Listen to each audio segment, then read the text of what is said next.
জীবনে ৫টি কথা কখনো কাউকে বলবেন না। ১, আপনি কত টাকা ইনকাম করেন। ২, আপনার সেভিংসে কয় টাকা আছে।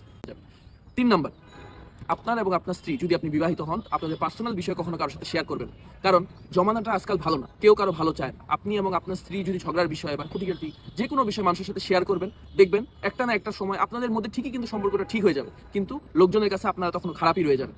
৪ নাম্বার, আপনার জীবনে যত সমস্যা, আর্থিক সমস্যা হোক, যে কোনো সমস্যা হোক, আপনার সমস্যার কথা কখনো কোনো মানুষকে জানাবেন না। কারণ আপনার সমস্যা বিষয়ে মানুষটা তেমন মাথা ঘামাবে না। হয়তো আপনাকে নিয়ে মজাও করতে পারে আপনার পিছে পিছে, যে জানোস ওর সাথে দেখা হইলেও খালি সমস্যা নিয়ে কথা বলে। তাই নিজের জীবনের সমস্যা সম্পর্কে কাউকে বলবেন না। নাম্বার, আপনার জীবনের পরবর্তী প্ল্যানটা কি?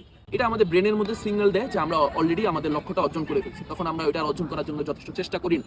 তাই নিজের প্ল্যানটা যতক্ষণ পর্যন্ত না সবকিছু হয়ে যাচ্ছে, আপনার আইএলটিএস দেওয়া শেষ, আপনার ভিসা হয়ে গেছে, আপনি বিদেশ চলে যাবেন। শুধু বিদেশ যাওয়ার উদাহরণটা দিলাম, জীবনে অন্য যে কোনো ক্ষেত্রে হইতে পারে। তো ওই কথাটা যতক্ষণ না শেষ পর্যন্ত আপনি প্লেনে উঠে গেছেন, ততক্ষণ পর্যন্ত কাউকে জানানোর কোনো প্রয়োজন বোধ আমি মনে করি না আপনাদের আছে।